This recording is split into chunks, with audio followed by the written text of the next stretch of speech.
Good morning, everyone. Hope all of you are having an absolutely fantastic day. This is the Silent Minority. I am your host, Samori, along with Hudson. Say hello to everybody. Hey, hey.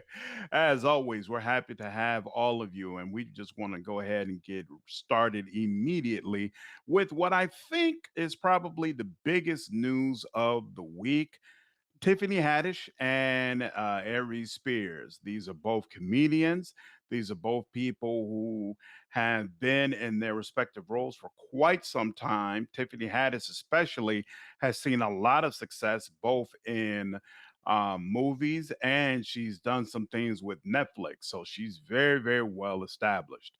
And they've recently had some news come out about them that is pretty damning. A lawsuit is alleging that they have both been involved in the abuse of minors. Now, I want to make it clear it's not considered like direct sexual abuse, but basically they have these minors involved in a skit doing things that would be inappropriate for children of their age. Now, I haven't actually watched the skit, but I've seen enough established people who have said that they've seen the skit so that we know this skit actually did exist. And actually, it existed on Funny or Die's website, and they mentioned that they had pulled this down.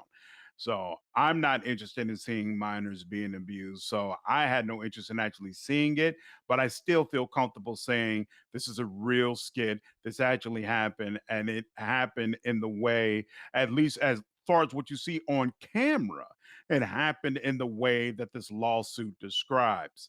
I'm not really going to go into detail about all the things that happen to minors in this film, in this skit, but it's disgusting. It's disgusting from pretty much any point of view, and it's pretty much all about looking at things from a pedophile's viewpoint and how they view children and trying to do that in a comedic way, and it's just deeply inappropriate. Now, both Tiffany Haddish and Aries Spears, their representation claim that the manner in which this skit came about is blown out of proportion, is incorrect, and that the lawsuit is essentially a shakedown. The mother is basically saying that the children were not informed of what they would be involved in, that the parents certainly were not informed either, and that the children were separated and then basically put in a situation where there was no way for them to really express their discomfort and stop what was happening. There was no trusted guardian outside of those two comedians who could step in and say, these children are being abused. And so, because of that, the mother is demanding monetary damages through a lawsuit. And the lawsuit explains heavily the impact that this skit has had on the children's lives since then. I'm not sure how far back the skit is, but I believe both kids now are considered adults.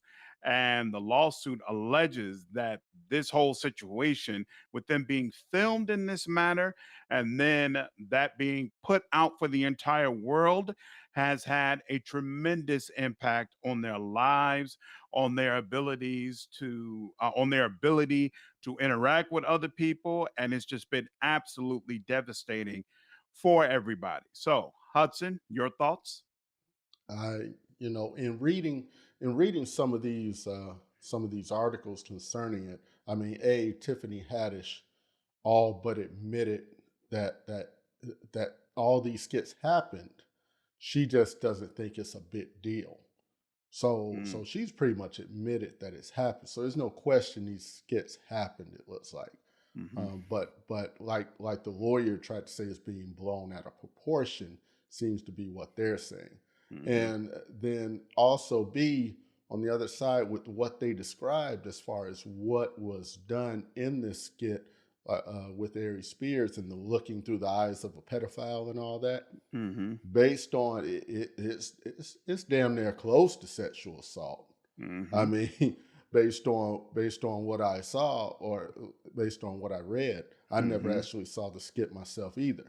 But this goes to show here is that parents can't be lazy. I'm going to attack this from this end, right? Parents cannot be lazy.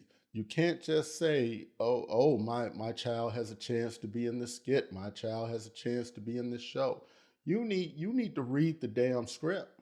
Hmm. You need to demand the script. Hey, I am not going to. I'm not going to let my child do this until I read exactly what it is that you all are doing. Don't be lazy about it. Demand it, Hmm. because what it seems like to me at the end of the day, this is like those people who accused Michael Jackson of of doing inappropriate things with their children. And Hmm. people kept asking, well, why'd you send your children to Michael Jackson? If you Hmm. it, it's it like I say, it almost seems like a shakedown in that manner. Now, what I think it is parents don't want to risk their child not having an opportunity. I'm sure at the time it looked like Tiffany Haddish was on her way up Hmm. in the industry, and it turns out she was. She did go on up in the industry. Aries Spears kind of been at that same spot he's been at for a Right. while. He was Mid probably tier. at that spot then, Hmm. but Tiffany was definitely on her way up. So I'm sure they didn't want their child to lose an opportunity. But, like I said, this goes to show you can't risk your child's well being for an opportunity. You have to do your See, due diligence.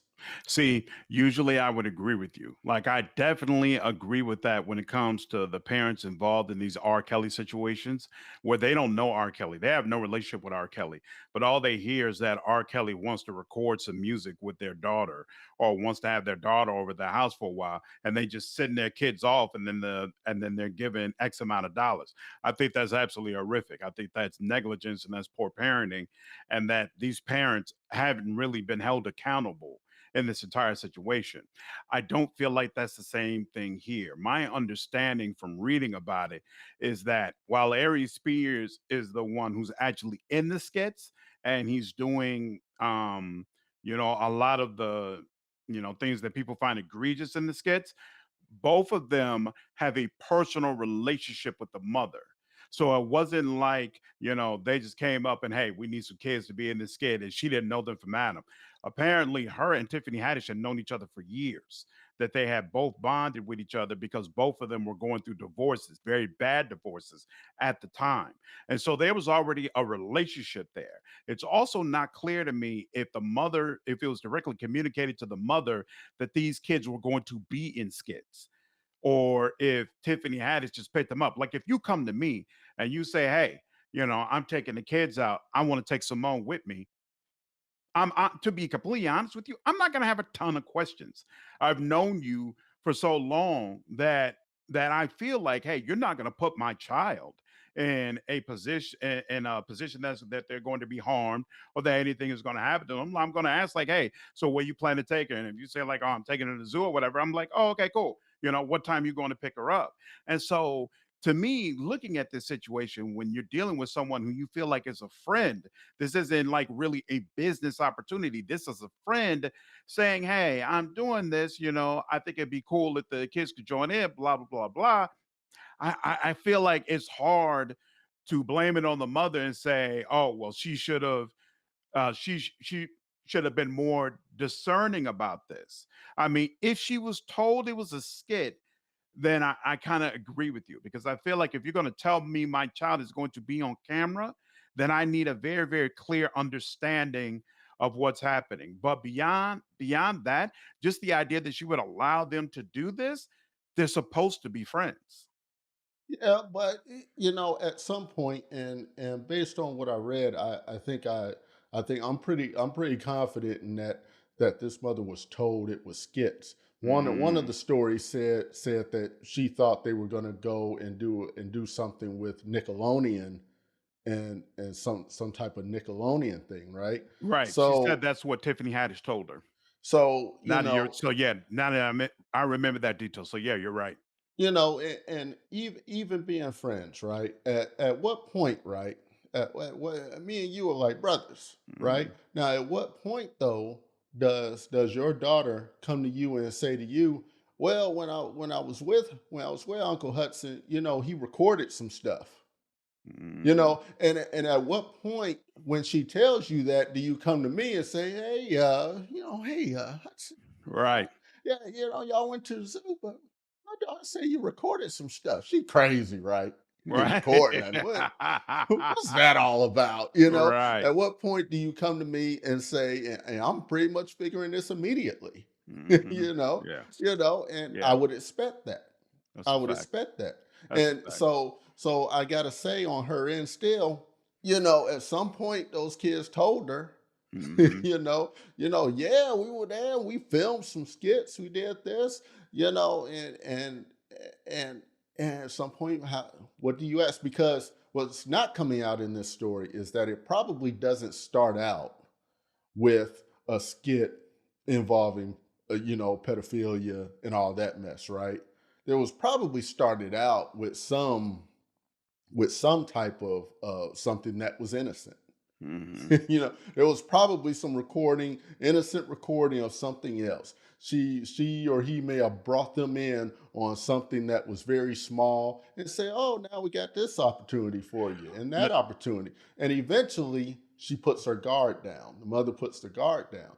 And like I Right. said, you cannot put your guard down with these folk. You can't do it. Mhm. Because even if they don't film anything that looks like it's pedophilia, they can cut the footage any way they like and Mhm. make it look like something. And you don't want your kid portrayed like that Mhm. in that film or whatever it is. So these parents, you got to do your due diligence. And this has to be a case to show them that you cannot just go and just say, yeah, okay, I know this person, or yeah, okay, this is gonna be a great Mhm. opportunity. I don't want to risk it.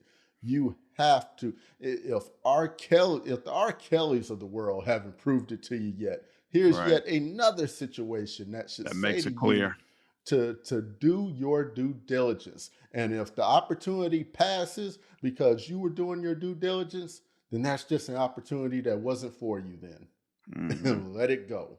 Mhm. Yeah, that's a fact. Yeah, I think I'm gonna have to side with you on that. To be honest with you, what I find most I'm sorry. I find the crimes and what they've been accused of most disturbing. All right. Hmm. Second most disturbing to me though is when I looked at the articles, apparently years ago the mother was willing to settle for 15,000. And I find that disturbing on both sides. I find it disturbing that the mother believes that these people essentially abused her children and that she was still willing to put them out of the bed for $15,000. And I find it deeply disturbing that Tiffany Haddish and Aries Spears didn't just take her up on the offer. Like, like they both said, this is a shakedown attempt, and we're not going to allow ourselves to be shaken down. And I'm like, so wait a minute. Let's say for a moment this isn't true. It seems highly unlikely at this point that it's not true. Obviously, at least part of it is true. But let's say for a moment that the way it's being characterized, as far as how these kids got on this skit, is not true. Do you really, really want to allow stories like this to come out about your character when you could avoid that for $15,000? Like, are you shitting Hmm. me? It's the hubris in that is astounding to me. Like, you have legitimate evidence that I may have abused children, and you've come to me with this, and you said, you know what, I'm gonna sign that non-disclosure and we can put this whole thing to bed for 15,000, and you didn't make that happen. Holy shit, you deserve this. You you, even if it's not completely true, you deserve this. You deserve everything that's happening right now, because you could have dealt with this whole situation and didn't. Like, come on now, in You know this what day it and makes me age. think? Huh? What it makes me think is that there's some more questionable videos out there of some more children. That's what it makes me think. And so then at that point, when you're trying to play damage control, maybe you're trying to set a precedent and say, okay, now this case is going to get some money. They're going to get some money out of this, right? Hmm. But you have to bring a certain burden of proof to get that money. And maybe this sets a precedent of you have to have this amount of proof to get anything. And if you ain't got that, you ain't getting nothing. See, but that's not the way this works, because what this case has done is establish a pattern. If you can come to the legal system and say, "Hey, this exact same thing happened to me," they could just jump on board with this and get more money out of you. Like, you don't have to be put in a position where you're dealing with all them separately. They can join forces, Deshaun Watson style. They don't all have to bring their own separate lawsuits. Yes, it could be different situations. Yes, they can be varying levels of evidence, but they can all piggyback on the situation that has the most evidence and say, you know what, this other stuff is believable because it's been proven at least one time before that you do shit like this. So Very you true, shouldn't.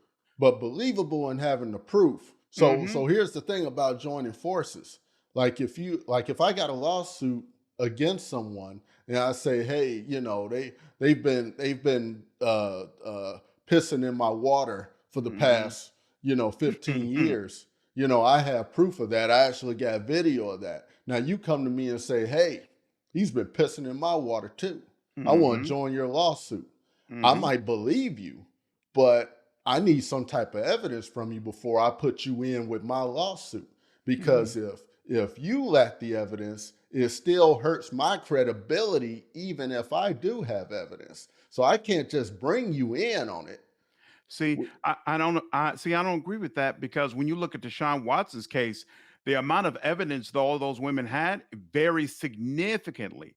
For a couple of those cases, the evidence that they have is paper thin, but you still put that on top of it because I forgot whatever the number of women he has supposedly been with, but like 16 women that you supposedly raped sounds a whole lot better than just like two or three. It sounds like really, yo, this dude has a problem. He must be stopped and we must be paid for what it is that he has done to us. So I would say that if your initial case is strong enough, the evidence for the other ones doesn't matter nearly as much. And the evidence for this case is super, super strong. They can try to argue that the lead up to the videos is not what has been described to the public, but there's just no getting around what the actual skit is. Aries Spears' face is in there, those kids are in there. So piggybacking on this, to me, it's a slam dunk. And you're going to get way more money than a lousy $15,000. Not to mention, both of their careers are probably destroyed. Like, even if they can prove that a lot of this isn't really correct, they're done for. They're done for. Maybe so. I I will say this. I don't understand why they had this need to get children to do this anyway. Right? I mean, you remember that guy who Chris Hansen, is that his name? And he would How to Catch trap, a Predator. yeah, how to catch a predator. None of those people he used were underage. Uh huh. He just used people who looked very young, Yeah. right? It was good enough to pass. the You know, the was so why would they do something that risky anyway when you could have easily found somebody who just looked younger. because risky attracts attention. And as a comedian, you want to push the envelope to get people to watch your content. So if you just get people who look younger, folks who are watching are going to probably notice that and be like, he looks like he's kind of young, but he's probably older, yada, yada, yada. Getting people who are clearly underage and putting them in a skit about pedophilia is an attention grabber. It's something that pushes the envelope. It's something most people wouldn't do. And that's part of the reason Funny or Die had to take the skit down because there was an avalanche of people who said this is deeply inappropriate and it's absolutely awful that you would allow something like this to be on your content. Speaking of which, I don't want us to have this segment without noting how hilarious it is that this happened to Aries Spears right after he made some pretty incendiary comments regarding Lizzo. And it's the usual Uh, stuff, her being fat and why are black women supporting her, and we need to be honest and hold each other accountable, and I yada believe yada he said yada. she looked like a plate of mashed potatoes. Is Yes, he that did. Yes, he did. yeah? Look, It's like first why? of all, first Why? of all, the comments were already crazy because how could a man who struggled with weight problems say this about another sister? That like right off the bat, like I'm a brother who struggles with weight problems. I'm not going to be running around here on camera talking about, well, she's so fat and why are y'all accepting her for her fatness? You should be telling her that she needs to do better. Get the fuck out of here, bro. Get the fuck out of here. Like the hypocrisy in that was already crazy. But then it turns out, bro, you a weirdo. You a weirdo who's comfortable using underage children in a skit about pedophilia where you're the pedophile. Mind blown. You can't be talking about anybody else. So yeah, let us not have this segment without bringing that up. Oh man, you know, Aries Spears has been like involved in like little controversies here and there. Like he's been like wasn't there some type of controversy where he said something about somebody or got into it with somebody and got his ass whooped or He got something? he got his ass whooped on camera on a comedy show. What is the name of that damn comedian? I can't remember who I did can't it, remember but the brother's name, but he got elbowed in the face multiple times, tried to sue the comedy show. I know exactly what you're talking about. Do I still have? I watched one of this brother's videos recently, but I don't remember the name of that damn comic. What is his name? What is his can't name? think of it. But I mean, while you look for it, I mean, it just seems like to me the way he talks, he sounds like somebody who is just uber upset about the fact that he has not like made it like big. You know, he sounds like really just like he's trying to do that the game model where you Mm-hmm. just kind of keep attacking people and hoping that finally you're going to get that big big Mm-hmm. lift up of your career. And he's like you said, mid-tier, he stayed there just pretty much his entire career. Once he Nobody got was there, talking he about him stayed before he made those Lizzo comments. He was right, invisible. right. Invisible. And he keeps trying to just attract this attention. You found the name? Yes, Corey Holcomb.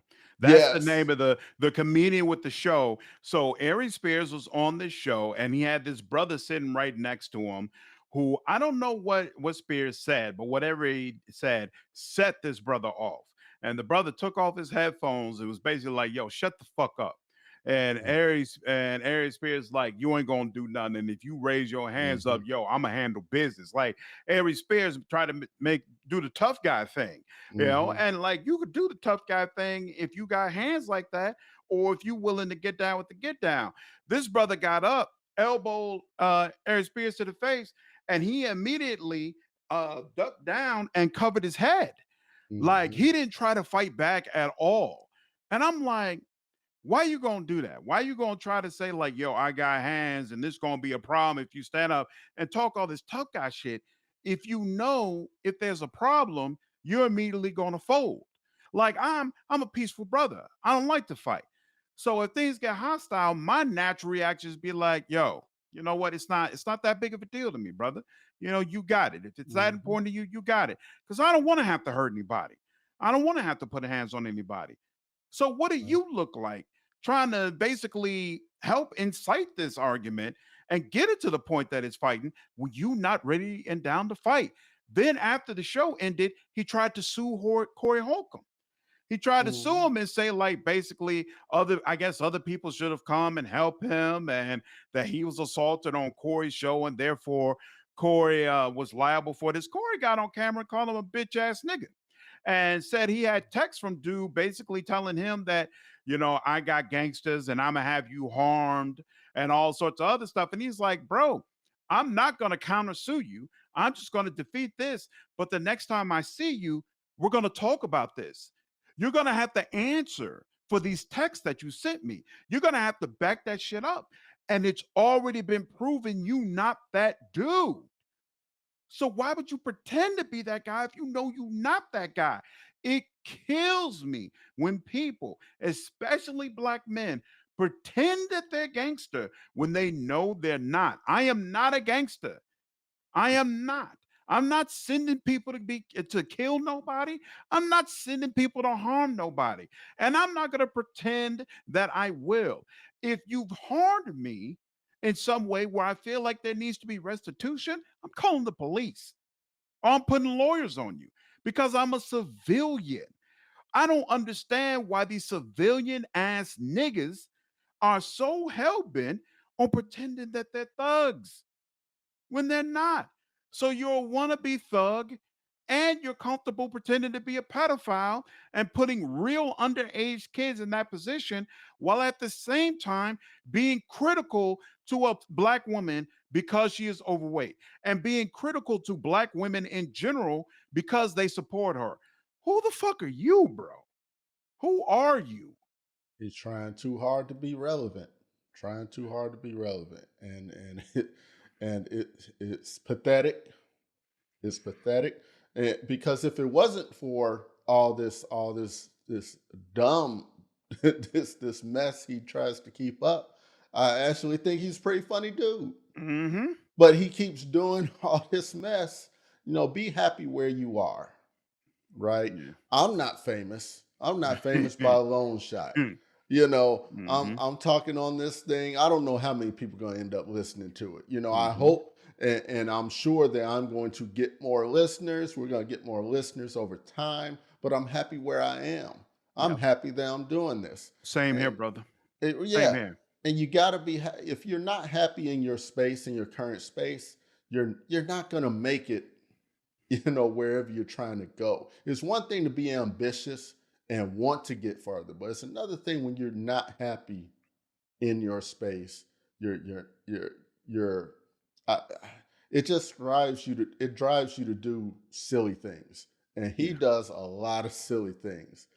He just needs. I think he needs to take a sabbatical, and I don't think anybody's going to miss him for a year. Mm-hmm. Like you said, he was getting no attention to these Lizzo comments, right? So Exactly. I think he needs to take a sabbatical, really think about himself, get into himself, and just kind of chill and come back and try again. I think Tiffany Haddish might be able to recover from this because she was already so high up the mountain that this is going to pull her down, but it might not actually bottom out her career, similar to Louis C.K. He had the stuff come out about him, and he was on all the way at the top of the mountaintop when that happened. And now he's kind of like a mid low tier guy. He just goes around touring, but you never really hear anything about him. He doesn't get any buzz, but he had so many fans that even through that, he was still able to, carve out some type of career and living. Beyond that. So I think Tiffany Haddish could probably do the same thing. There's a lot of people who love her. Honestly, I'm one of them. Like I've always really appreciated the way Tiffany Haddish handled her specials, giving other black comedians the opportunity to be able to do the things that they wanted to do. So I feel like she was really someone who was reaching down and lifting other black folks up. And so because of that, it really hurts my soul to see what's happening to her. But Spears, what he's toast. He's toast. And this is my last word on this. I one thing I have always felt strongly about. I felt strongly about this even when I was a child, and I've carried it into adulthood. I do not, as a rule, trust people who make it clear they're willing to do anything to be famous. And Mhm. oftentimes you can see that in people way before they hit it big. You meet these people where it's clear They want to be rich. They want to be famous. They want to be wealthy. They want to be at the top of the corporation. Whatever their idea of success is, they're willing to do anything to make it happen. Doesn't matter who they destroy, doesn't matter what acts they commit, doesn't matter the dishonorable things that are involved in achieving this goal. Whatever they have to do, they're going to do it. I stay away from those people. I don't allow those people into my life. I don't develop relationships with them. I don't allow them to be close to me because I understand, even if we're friends now, even if I feel like you wouldn't do me like that now, it's just a matter of time. Yep. Sooner or later, you're going to decide today is the day where destroying something that I've got going on is going to further what you got going on. And I already know what choice you're going to make. I'm Yep. not going to do that to myself. And I would recommend anybody listening to this, don't do it to yourself either. Yep. All right, moving on to our next topic. Uh, which is just as disheartening, the water crisis. I'm sure all of you all have heard about this, so I'll only briefly recap it. Jackson, Mississippi is basically unable to generate clean water at this time.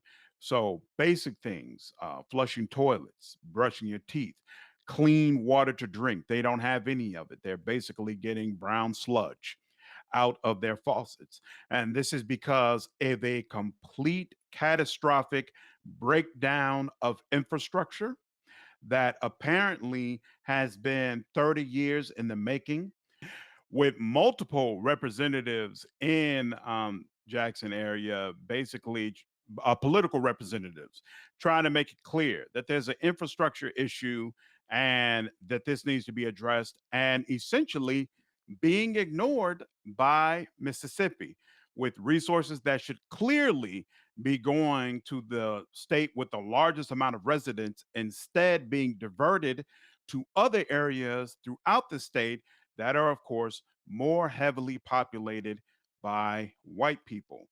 And so now we're in this situation, and the mayor has already made it clear that there is no quick turnaround, that they're looking at it, and that FEMA is, of course, involved. But they cannot give any sort of time frame. They don't know. Right now, they're working on just getting bottled water to everybody. It's basically Flint all over again. They're like, you'll use bottled water for a while, and then we'll have to try to figure out how to get actual clean water pumping into your system. Hudson, your thoughts? I was blown away because, like you said by now, uh, everyone should know, and I have to say, until today, I ain't seen nothing about it. Mm, And I found, and when I found out today, I found out from my wife because my wife went to school down there, and so she has some ties down there who told her about it, and that's how she figured it out, right? And found out, but I knew nothing. And I'm subscribed to all types of news channels. I'm constantly watching social media feeds. And but this has been going on for months as far as them having to boil water.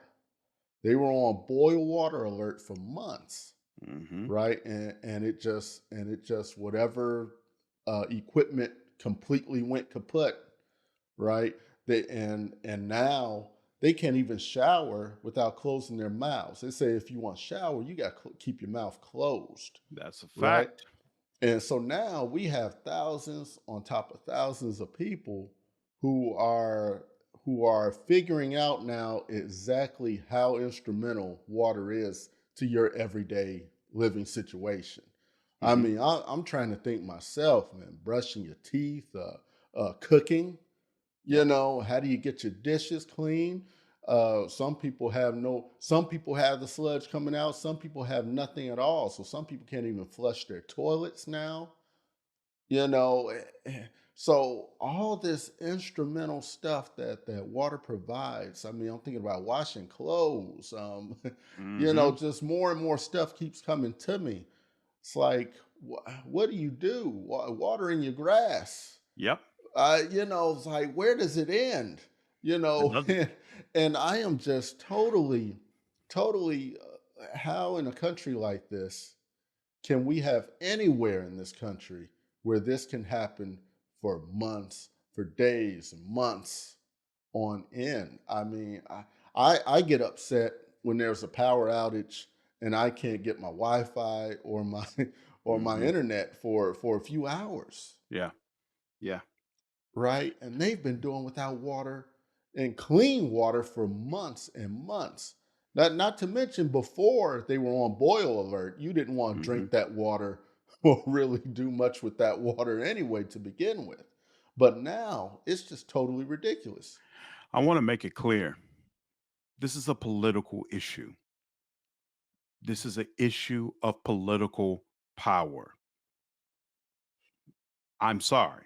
There's really just no other way to look at this. The governor was well aware of this issue. He had been in multiple representatives have made it clear they have been informing the very top multiple times. He did not feel the need to do anything about this because he knows he does not need to serve Jackson in order to maintain his power because there are not enough black people invested in the political system who can actually be depended upon to vote for it to actually impact him. Whereas if he had diverted more resources from those areas around Jackson and attempted to upgrade its infrastructure instead, those white folks would have had him out on his ass no problem Mm. because they understand political power and they understand how to wield it. We got too many folks, and this is not a oh Democrats are so much better. We should be voting for Democrats, and yada yada yada. No, no, no, no. This is you need to vote for who is going to stand up for you and defend you, and you must be a part of the process. And if you don't see anybody who is going to stand up for what you truly believe in, then you need to strongly consider standing up for your peers and running yourself.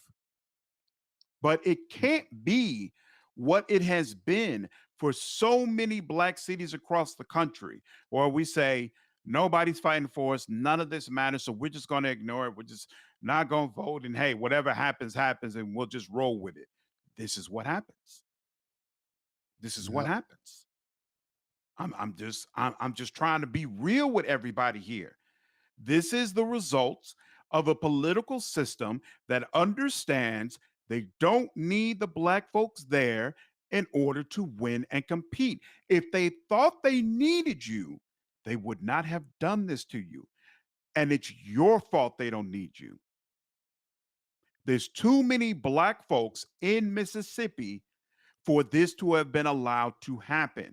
You cannot tell me that the black folks there are not a political force. Don't tell me about the voter laws. Don't tell me about ID laws, because all those were put into place by the Republicans who were allowed to remain in power because black folks were not voting. If you were voting, these things would not be happening to you. Our ancestors pushed to vote even when it could literally get you killed. You could literally be killed for voting, and they still found a way to do it. Don't give me your excuses about why it's only disenfranchisement is the reason y'all are not voting. It's utterly ridiculous. And the disrespect that has been shown to you by this administration is a result of your own inaction. Let me make something else clear. I think the response from the representation of Jackson, even outside of the governor, actually in Jackson, leaves a hell of a lot to be desired. Mayor, what's his brother's name? Mayor Lamumba came out with a statement saying, well, I've told them about this multiple times over the years. I don't want to put this in any one person's lap. because there's been a long time that these infrastructure problems have been happening. But I just want to make clear, I've been raising the alarm bells about that. That sounds like a very typical cover your ass, hey, it's not me type of statement. That is the Hmm. statement from someone who doesn't want to stand in front of the mic and say, these people knew exactly what was going on and they chose not to do anything about it. That's the statement of someone who still wants to be able to stand up on the stage with them white folks and make them feel like, oh, well, he's playing ball. He's one of the good ones. That's Hmm. not the statement of someone who is infuriated by what you are experiencing. That's not the statement of someone who's right there in the thick of it with you and says people need to be held accountable for what is going on. Because a person who's really in the thick of it with you would say, Tate knew what happened. Tate knew what was going on and refused to do anything, diverted resources that should have came here to fix this issue, and he put in a bunch of other folks that were already rich. That's what a person says when they're actually on the front lines with you. But when they're concerned with political power, when they got aspirations to go to other places, when they got aspirations to be put in cushy jobs after they get out of office, these are the type of cover your ass statements that they're going to release. Hey, it's really not any one person's fault, y'all. I don't want to name any names, y'all, but you know, I told them about it. I did what I was supposed to do, y'all. This is the type of representation y'all have because y'all don't vote. Y'all don't vote. That voice you just Come, did, give come me. on, man. We all know it. We all know how it is. We know how these I don't brothers know what are. Come the. on. You know them brothers. You know them Oh brothers. They don't man. take no kind of accountability and they don't get the accountability ball rolling either. They just like, hey, it ain't me. It ain't me. It ain't got nothing to do with me, y'all. This is the results of not voting. So you ain't got real representation in there fighting for you. And the very top for damn sure don't care about you. There are too many black folks in that state for this to be the case. And don't get me wrong. Don't get me wrong. Chicago's the exact same way. I ain't trying to pretend that we better. It don't make no damn sense what's happening to black folks here in Chicago. It don't make no sense the way Democrats have ignored us all this time. It don't make no sense that Republicans see no need to try to make any inroads with us. They hate us just as much because we have no real political power here. There is no unity. Black folks are just like, it don't really matter. We don't vote. We don't vote. If you don't vote, there's no political power. And things like this happen to you. We don't deal with water crisis because we're too close to other rich white people. If they found a way to section off the water that we get, we'd be in the exact same place. Inglewood, Lawndale, these places will be in the exact same situation Flint was in, the exact same situation Jackson is in. We just so happen to be in a situation where they can't section off our water supply. When do you decide that these are political issues and you have to take control? You have to be involved. You have to come to the meetings. You have to hold your representatives accountable. You can't just shrug your shoulders and be like, oh man, nothing changes, you know? Complain about bullshit in the barbershop, but no real action. No, when does that change? What set people like Martin Luther King Jr., Malcolm X apart from a lot of other people was the a lot of people are begging or asking for empathy Hmm. from people in power, Mm-hmm. and those two didn't do that, right? And even Malcolm X for a long time went with the I don't even want you participating in what we're trying to do, Mm-hmm. right? So Mm-hmm. so Malcolm X even took that a step further and said, I Yep. don't even want you involved, Mm-hmm. you Mm-hmm. know. So we find ourselves begging for empathy, instead of demanding change. Mm-hmm. And like you said, one of the best ways, one of the most impactful ways, one of the easiest ways is to get out there and vote. It's easy enough to vote. It's easy enough. We can find ourselves to the nearest fast food restaurant. We can find ourselves to the grocery store. We can get up and go to that job every morning. We can do all that. Whatever our circumstances are, we can take our kids to school. We can go to the aid office if we need to, the doctor. Hmm. I mean, we could do all these things, but we can't step up, go to the nearest polling place and vote, Hmm. right? And we have to start treating that like it's a we have to Necessity. treat it like it's a responsibility. Hmm. We have to treat it like it is a job, And you on know? top, and on top of that, I think the real problem too is there's too many folks who want to vote but don't want to be a part of the system. They don't want to come to meetings. They don't want to keep track of what their representatives are doing.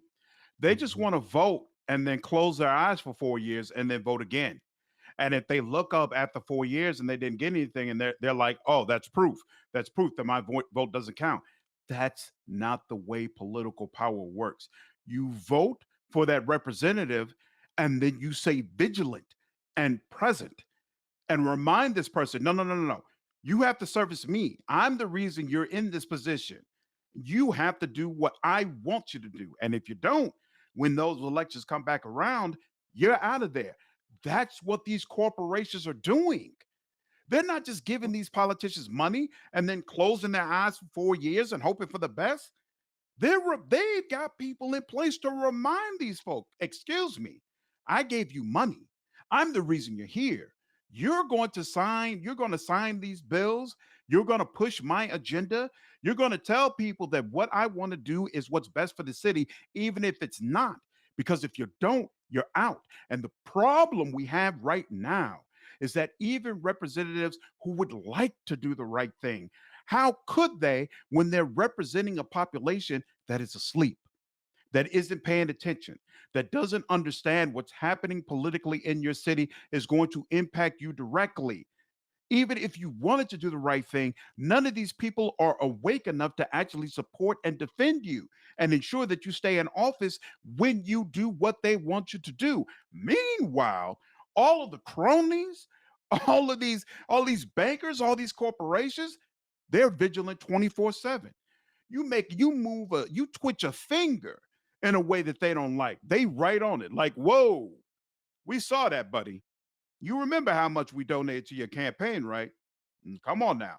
Don't switch to the right. We need you switch it to the left. Come on now, buddy. You know how we do." Well, it's they start very early with their kids Mhm. and getting into this. And anything you want to do successfully, you got to start people young. You got to start people young. You Mhm. can't just we none of us can just wake up and say we're just going to automatically change the way we've been groomed to do things for the Mhm. past 30 years, Mhm. right? None of us are there's very few people that are that strong-willed that they can break their own will of what they've been doing for so long to do Mhm. something different. Mhm. It starts with these little changes that we have to, just like remember when we talked about a couple of weeks back the WNBA and how Yep. they need to get better players. Yep. But it starts when they at the elementary school level they have to offer it first off Mhm. and then start grooming girls on that level to play ball. And then Mhm. next thing you know, you start getting those you start getting these really good teams and you start expanding, right? And it's the Yep. same thing we have to do here. I've heard so many stories and seen so many things about young Republican clubs and Yep. things like that. I hear very little about young Democrat clubs, Mhm. and like you say, I'm not saying Democrats is the be all end all, but Democrats are mostly, for better or worse, are the ones within our communities offering us the promising us the world and not delivering. Mhm. Well, at least Mhm. that's a start somewhere where we can start saying, hey, let's get kids involved in the political process and show them what it takes. Let's show them at the elementary school level and push it forward through the high school level where they can run for office at their high school and things like that. We don't do enough of that. We Mhm. don't do enough of that. And somewhere has to be the breaker of chains. Sorry, I've been watching House of the Dragon. Tried to watch Me Game of too. Thrones again. You know, yeah, yeah, someone has to be the breaker of chains and say, Mhm. we this is where it truly starts. We can, yes, we need to do what we can right now. But if we don't groom that next generation coming up, if we It don't won't groom matter. them at a young age, then what we do now is going to be worthless in 10 years, Hmm. in 15, heck, in 5 years. you know I agree. so so we got to work it from that angle as well, and just keep pushing, keep fighting, and just know it's not going to be an easy victory. Mississippi's not going to come out of this easy, but it's very doubtful that they have started on the right path to get sustainable, to to have sustainable quality of living among its black residents. It's Hmm. doubtful that they have taken those steps to be able to do that. And that's what they have to do. They have to take those steps so that they can sustain any type of success they try to even get. Absolutely. I 100% agree, brother. 100% agree. Whew. So yeah, that's something that we're definitely gonna have to watch. It's gonna be interesting to see how long it takes for there to be a turnaround regarding that situation. Last on the list of topics for today, we're getting closer and closer to the mayor's election. And so I think we both agree it's time to slowly but surely work through some conversations regarding the candidates. And Mhm. I think we already talk enough about Lori Lightfoot. People know our perspective on her. People can make their decision. I'm sure we'll talk about her again, but she doesn't need a whole profile. Folks know what's going on with her. So let's start digging into some of the other people Oh, that we got a winner here for you this week. Woo! some other people that would be man. I got a brother who I know, black folks in Chicago, y'all gonna be lining up to support this brother, man. I can't wait to see the support that he gets. Frederick Collins. He is a 53-year-old second time mayoral candidate, and he has nearly 30 years experience on the floors.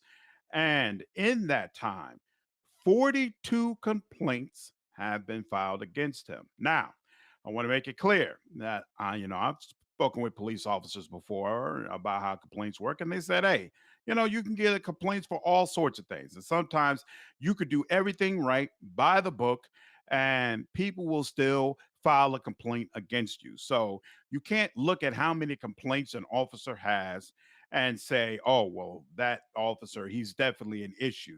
That's someone who shouldn't have a badge. Can't do that automatically.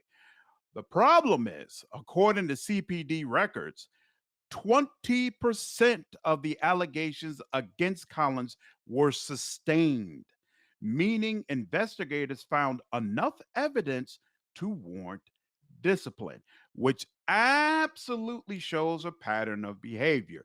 And this information is coming from the Chicago Reader, which I feel like is a publication that has standing in Chicago and is certainly not known for publishing a bunch of false information about our police department.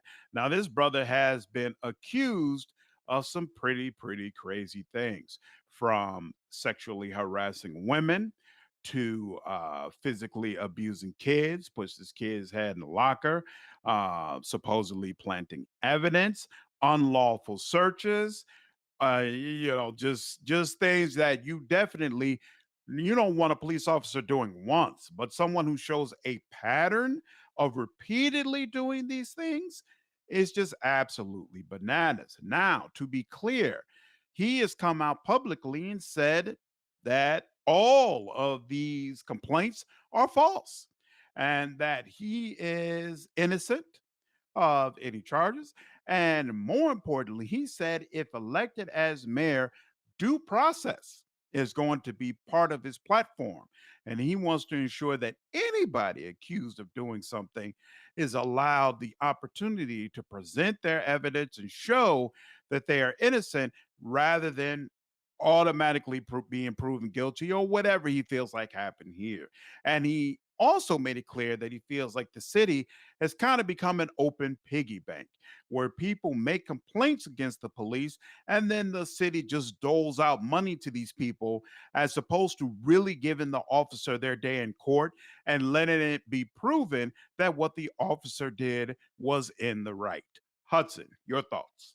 Well, just I was going to make some other points, but to first say the reason they settle these cases and don't let the officer have their day in court is because the officer is delusional and doesn't Mm. understand what evidence is, and that there was enough evidence that they were going to get taken through the ringer, so they decided to settle instead of possibly doling out more money and damages and watching your dumb ass go to jail because you don't want to admit that you did something wrong.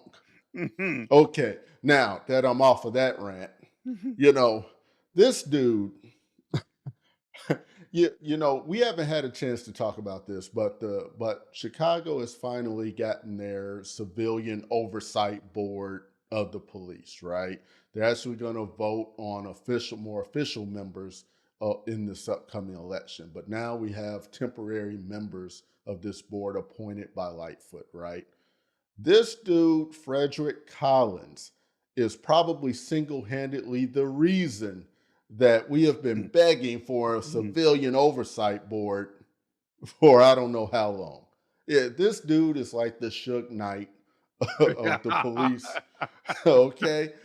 I mean, I can't there's plenty of stories here in his sheet on what he's done. But I want to talk about one particular story because we could spend all day going over all these stories. But this one just really got me, right? He he goes and parks illegally at a Walgreens. I guess he probably parked in a handicap spot or whatever he did, right? And a woman says to him, you're not supposed to park there. This dude follows her into the Walgreens, grabs her, puts her in a bear hug, takes her to the back of the store, right? And then proceeds to arrest her, right? And I'm, I'm like, I, that's like one of my worst nightmares. Mhm. Because at what point did he even identify himself as a police officer? Because I think to myself, if somebody just grabs me, oh, we fighting for life. Right. We're fighting for life.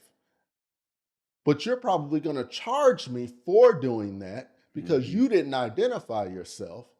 And even if you did, you have no right or you had no legal right to do what you did. So I should have been able to legally fight back Mhm. against you anyway. Mhm. Right? But this is the kind of cop. What if she had something on her and she killed him? She's up for murder at that point after what he did. These are the types of people that amaze me have the gall to run for a public office and actually think they have a legitimate shot. Do you know why he jumped out of the race when he ran before? Hmm. Is because the signatures he got came into question. This dude tried to dupe the signatures. He tried to cheat on getting the signatures for the petition to run. Mhm. Tried to cheat on that. Like this is not the dude. And So and and this just shows me what kind of state we're in. That this dude has probably got the FOP all wet lined in up. the draws to support this dude to become mayor. And I just can't understand it. I am at a loss. How does this even happen? This dude shouldn't have a job. This dude should be in jail. But Mhm. he's running for mayor. You know, when I saw this, the first thing honestly made me think of is when people talk about we need more black police officers Oh. because I'm not really I'm not really of that mindset, to be honest with you. Like, I and I want to be clear, I am not a person who's had this long line of terrible interactions with the police. Most of my interactions with Chicago PD have been for the most part positive. Like, I and they've treated me with respect. So I don't have this like this bottom low opinion of them that that other people do. But just being straight up, in my experience, black officers have not treated me better than white officers do. Period. The Mhm. only time I've gotten a ticket, in fact, it was a brother. The only time where someone didn't show me empathy and was like, you know what, I'm not going to ticket you for this. You just go on your way. It was a brother, Mhm. and I showed up with a lawyer for when we were going over the ticket, and he was right there up front to make sure that I got that ticket. Like, Mhm. it's just not my experience that because a police officer is a black person, that all of a sudden they're going to treat you better, and they're going to show more empathy towards you.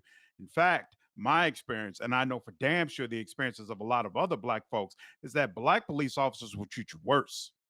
Mhm. Black police officers will go the extra mile to try to make it clear what they think of you, how low you are, et cetera, et cetera. And to be honest, I'm not even I'm not even sure if you could really characterize it as self hatred. I because I know some black police officers personally, and I think sometimes it's they're day after day after day dealing with the worst of us, and they really can't stand the worst of us. It's that whole I Mhm. love black people, but I can't stand niggas. But if Mhm. you keep dealing with the same folks over and over again, sometimes it becomes harder for you to tell the difference. And Mhm. I'm just not convinced that more black police officers on the force is actually going to make the situation any better, because there's too many different factors that are going into why police officers treat us the way that they do. And I think Frederick Collins is a great example of the type of brother who's able to maintain a long career on the force. Someone who, it seems at least, has cut his teeth abusing black folks, because who really believes all these complaints are from him patrolling white neighborhoods? Like, Mhm. nah, these are brothers and sisters that he's treating this way.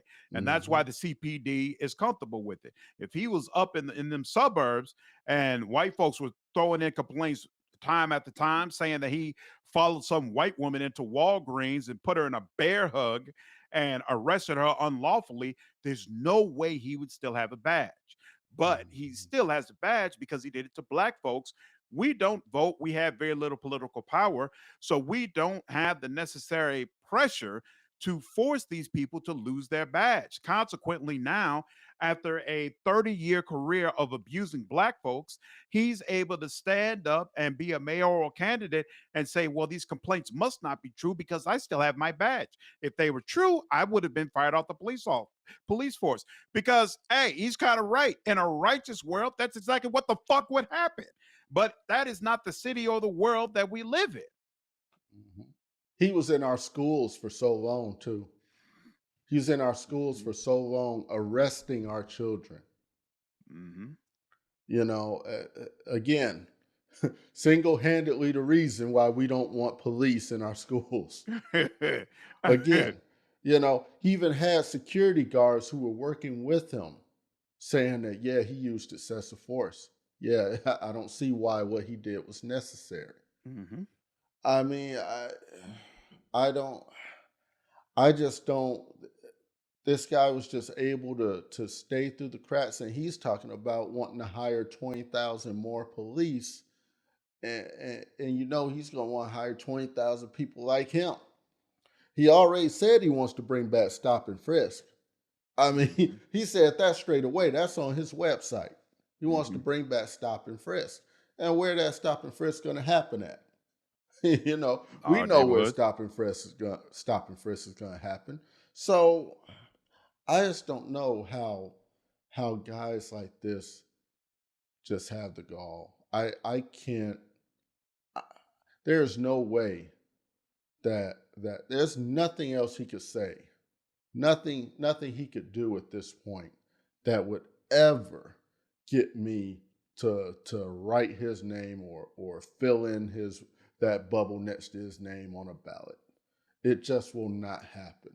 I wish, I wish that I could that you were able to rank candidates on a ballot so I Mhm. could rank him dead last.